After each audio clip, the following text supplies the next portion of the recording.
Dear students, today topic is what are the functions of parenchyma tissue. Parenchyma tissue का functions क्या क्या हो सकता है। सबसे पहले उनका function है store food and water।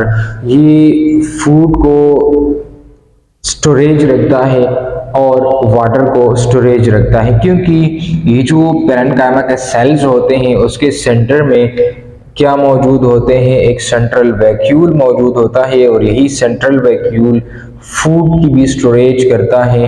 ठीक है, this is vacuole and it store food as well as water.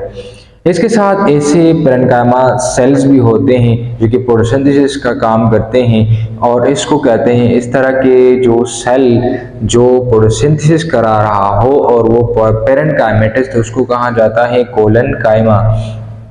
ठीक है, क्लोरेनकाइमा, यानी ये क्लोरेनकाइमा जो है ये फोटोसिंथेसिस कर सकता है और ये इस वजह से जो ग्रीन प्लांट्स हैं या जिसके अंदर क्लोरेनकाइमा है तो वो फोटोसिंथेसिस कर सकता है और इंडिपेंडेंट है खुराक के हवाले से। इसके साथ रिस्पायरेशन में ये भी हेल्प करता है, सिक्रीशन में भी ये हेल्प करता है। फोर्थ नंबर उसका फंक्शन है पेरेन्काइमा ऑफ कैम्बियम। जो है ये जो पेरेन्काइमा कैम्बियम के अंदर मौजूद होता है तो ये डिवाइड कर जाता है और इसके डिवीजन के नतीजे में सेकेंडरी टिश्यूज जो है उसकी फॉर्मेशन होती हैं। इसके साथ जो पेरेन्काइमा के सेल्स जो हाइड्रोफाइट्स के अंदर मौजूद होते हैं, हाइड्रो मीन्स वाटर और फाइट्स मीन्स प्लांट, यानी वो प्लांट्स जो जो जिसका हैबिटेट वाटर हो, जो वाटर के अंदर लिव करते हैं, यानी वाटर लिविंग प्लांट्स होते हैं, तो उसको हाइड्रोफाइट्स कहा जाता है। तो उसमें जो पेरेन्काइमा के सेल्स होते हैं उसमें एयर चैम्बर्स होते हैं और इस एयर चैम्बर्स को पेरेन्काइमा कहा जाता है और ये फ्लोटिंग ऑफ प्लांट्स में ये मदद करते हैं कि वो प्लांट्स एक जगह से फ्लोटिंग करके दूसरी जगह जाएं जहां पर रोशनी अच्छी हो, जहां पर सर्वाइवल के लिए अच्छी एडेप्टेबिलिटी हो।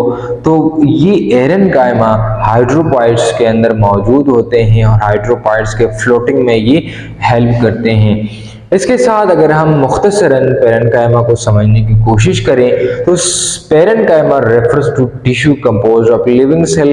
पेरेन्काइमा से हमारा मकसद एक टिश्यू की तरफ होती है जो कि लिविंग सेल से बनी हुई हो, लिविंग सेल से मुश्तमिल हुई हो और ये वेरिएबल इन मॉर्फोलॉजी, ये मॉर्फोलॉजी यानी साख्त के लिहाज से डिफरेंट होते हैं, फिजियोलॉजी के लिहाज से भी ये डिफरेंट हो सकते हैं, लेकिन मोस्टली जनरली उसके अंदर थिन सेल वॉल मौजूद होता है जो कि उसका जो शेप होता है ये पॉलीहेड्रल शेप होता है और ये वेजिटेटिव फंक्शंस के साथ कंसर्न होते हैं।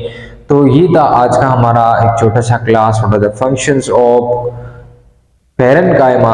कोई सवाल, कोई कंफ्यूजन हो तो आप कमेंट बॉक्स में पूछ सकते हैं।